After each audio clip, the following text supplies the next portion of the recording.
It was an ordinary Friday when the course of my life changed forever. I had been married to Lori for 20 years, and we had two beautiful daughters, Kelly and Erin. We had a home, a career, and everything we had worked for over the years seemed perfect. Kelly was starting college, and Erin was finishing high school, both preparing for the next phase of their lives. My wife and I had celebrated our 20th wedding anniversary not long ago. However, I noticed something in Lori's behavior in the weeks leading up to this day.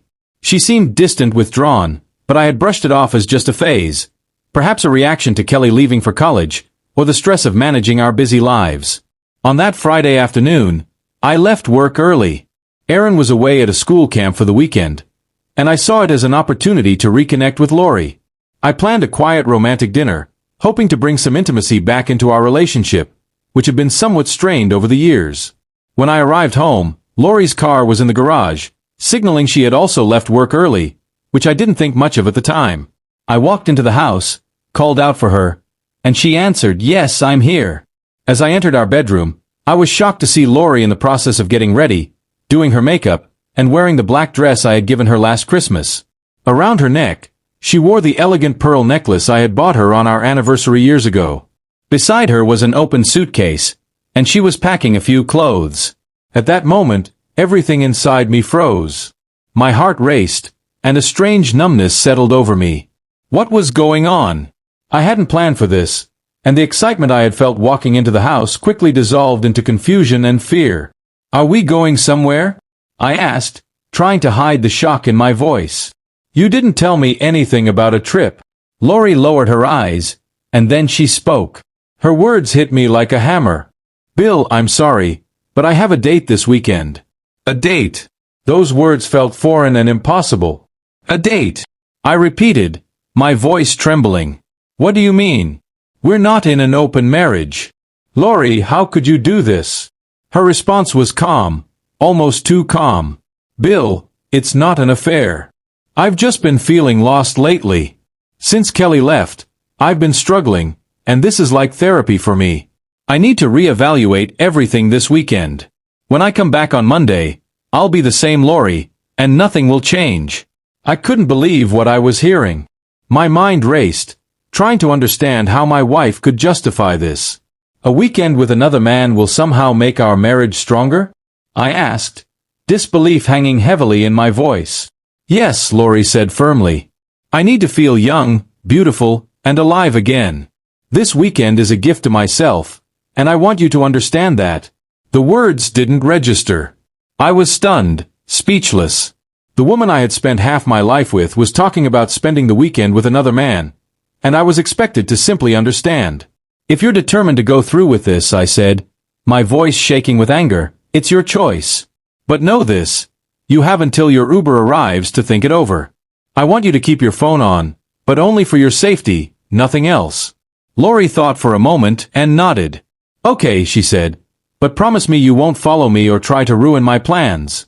I promised, though inside, a storm raged. I watched as she packed the last of her things and left, dragging her suitcase to the waiting Uber.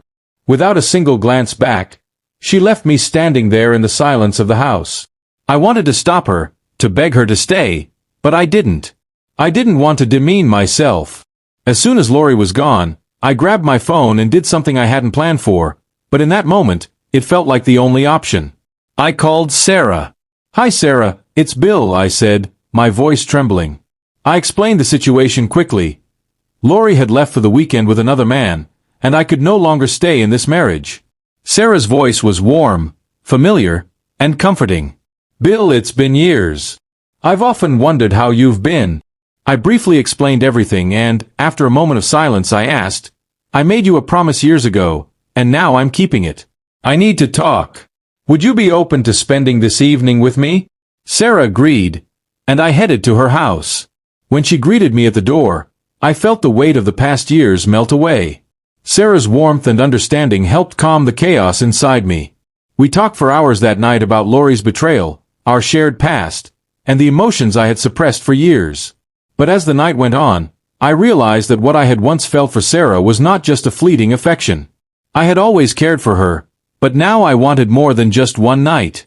I wanted a future with her. The weekend I spent with Sarah was everything I hadn't realized I was missing. It wasn't just about the physical connection. It was about emotional intimacy, trust, and feeling truly seen. For the first time in years, I felt whole. Lori's absence had been my liberation. By the time Lori returned home on Sunday, her eyes were bright with confidence. She walked in and said, "See, nothing's changed. I came back the same Lori I left as." But she didn't know that everything had changed. I had been changed. I had realized that my marriage to Lori was over. I was no longer the man who would accept betrayal and turn a blind eye. My heart had already made its decision. I listened to her talk, but I was no longer emotionally connected to her words. When she finished speaking, I took a deep breath and said, "Lori, this weekend made me realize that our marriage is over. I'm not saying I won't forgive you, but I can't continue this relationship. Tomorrow, I'm starting the divorce process." Lori's face went from relief to utter shock. She pleaded, cried, but I was firm in my decision. The divorce was swift, and though it wasn't without pain, I knew it was the right choice. I explained everything to our daughters, Kelly and Erin, encouraging them to continue loving their mother, despite her mistakes. Over time, everyone adjusted to the new reality. Lori and I moved on, and I found myself falling deeper in love with Sarah. Within a few years, we got married and had our own children together. We built a new family, one filled with love, trust, and understanding. I formed a strong bond with Sarah's son, Jacob, and together we created the life I had always dreamed of. Looking back, I see that weekend as a turning point. Sometimes, the worst betrayals lead to the most beautiful new beginnings. Lori lost me through her poor decisions, but in the process, I found myself, and true love, with Sarah.